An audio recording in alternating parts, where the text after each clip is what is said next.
Assalamu alaikum. I welcome you all for class 8 subject science. So today we are going to start a new topic, that is combustion and flame. We'll learn first what is combustion. A chemical process in which a substance reacts with oxygen to give off heat is called combustion. Means burning of a substance in the presence of air is known as combustion. When a substance is burnt, it produces carbon dioxide and energy in the form of heat. As you can see in the picture, the wood is burning. This burning process in the presence of oxygen, air, is known as combustion. Take a magnesium ribbon and light it. After some time, you will observe that magnesium ribbon burns with a bright white light to form magnesium oxide and emitting heat and light. This is the activity which you have learned in your class 7. Okay, we learned that magnesium burns to form magnesium oxide and produces heat and light. Similarly, we can burn charcoal also. Hold a piece of charcoal hold the piece with a pair of tongs and bring it near the flame of a candle or a Bunsen burner. What do you observe? We find that charcoal burns in air. We know the coal too burns in air, producing carbon dioxide, heat and light. Here what we are getting? Here we are getting with the charcoal, that is heat and light. Carbon burns to form carbon dioxide. Magnesium burns to form magnesium oxide. Okay. First activity what we did was magnesium, burning of magnesium will form magnesium oxide. Then burning of carbon will give you carbon dioxide, heat and light.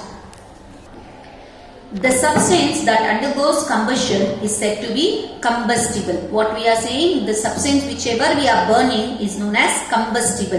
It is also called as fuel because the fuel may be solid, liquid or gas where we are using for the combustion. Sometimes light is also given off during combustion, either as a flame or as a glow. In the reaction mentioned above, magnesium and charcoal are combustible substance. Yes or no? Here which are the combustible substance? That is magnesium and charcoal. Whichever the substance we burn is known as fuel or combustible substance. Collect some materials like straw, matchstick, kerosene oil, paper, iron nails, some pieces of glass, etc. Now you can burn, but under the supervision of your teacher or the elders only you have to burn. Okay. Try to burn each of these materials one by one. If combustion takes place, mark the material combustible. Otherwise, mark it non-combustible. Okay. So you can just check which is combustible and which is not combustible. You will observe that straw, matchsticks, kerosene oil and paper catch fire easily, while iron nail, stone pieces and glass do not catch fire. So now which are the combustible here? Which is burning are the combustible. Which is not able to burn are non-combustible. We find that for combustion air is necessary. For that we can do one small activity. Okay, take a candle, burn and keep as it is. So it will be burning. After some time what you do, you close the chimney. Okay, you put a glass inside, that is candle is kept here. We have covered with the glass here. Now what I am doing is it will be burning before. So now take a candle, burn it as you can see in the figure here. Burn it and close with the glass. Okay, it will be burning. Observe the flame. You will observe that the candle burns freely.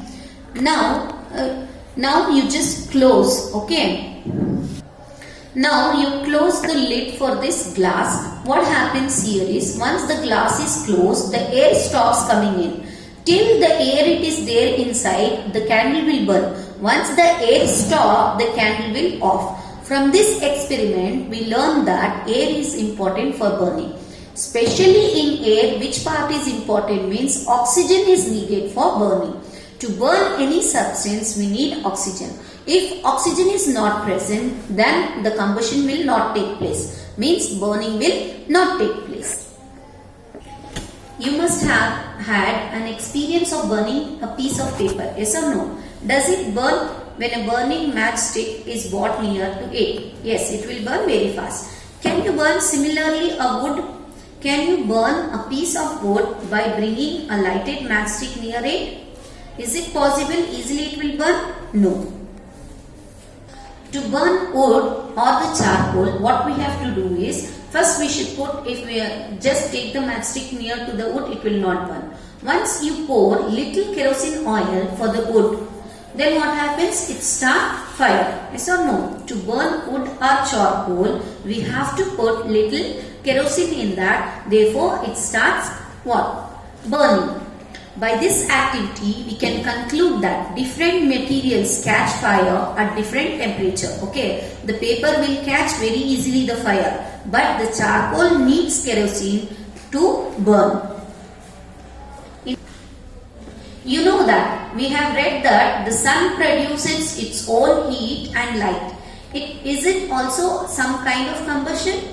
Yes, in the sun, heat and light are produced by nuclear reaction. You will learn this process in the higher classes. Okay.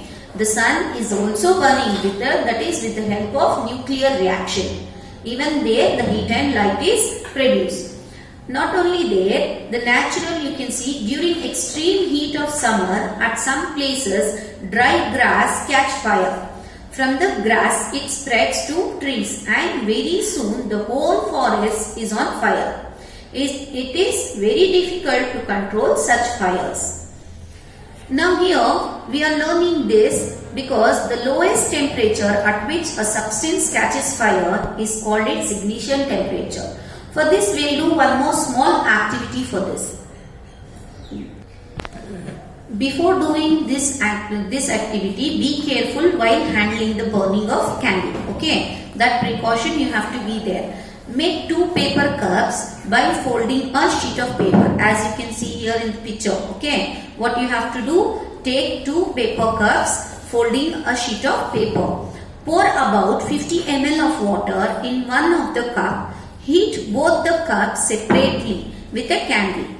What do you observe? See what I have done. Here is a paper cup and here also a paper cup. In this I have poured the water, in this I have not poured. What's happening here? This is not burning and this starts burning easily. If you continue heating the paper cup, we can even boil water in the paper cup. Can you think of an explanation for this? Yes, here you can see one paper cup is burnt and become the ashes. The other, what's happening here? The water is boiling in the paper cup. The paper cup is not burning. After some time, you will observe that the empty paper cup burnt quickly, while the paper cup containing water does not burn. Instead of burning that paper, the water is boiling. The heat supplied to the paper cup is transferred to water by conduction. What's happening here? Here the conduction is going on. So, in the presence of water, the ignition temperature of the paper is not reached, hence it does not burn. Now, what is ignition temperature? Ignition temperature means the temperature of a substance which it gets to burn. The lowest temperature at which a substance catches fire is called its ignition temperature. Okay.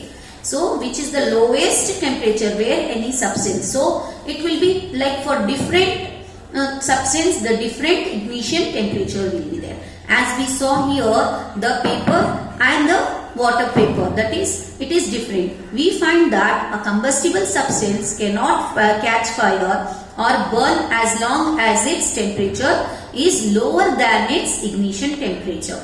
Because water needs 100 degrees Celsius, then only it will boil. Once it is boiled, then only the paper can burn. That is the ignition temperature of the water. Okay, if water is evaporated, then the paper cup will burn. Till then the paper cup will not burn because of the substance water. Have you ever seen cooking oil catching fire? When a frying pan is kept for a long time on a burning stove, will not catch a fire. Yes or no? The oil catches fire very fast, but the pan which we have kept for a long time on the stove, that will not burn. Kerosene oil and wood do not catch fire on their own at room temperature. We are keeping kerosene separate and wood separate. Can we get burned by itself? No. Okay. But if wood is heated a little, it would still not catch fire. Does it mean that ignition temperature of kerosene oil is lower than that of wood? Yes. Does it mean that we need to take special care in storing kerosene oil? Yes. So you have to keep the kerosene oil separately where the flame is not there. If you keep near to the flame, it will catch the fire very easily. So be careful while storing the kerosene oil or the gas.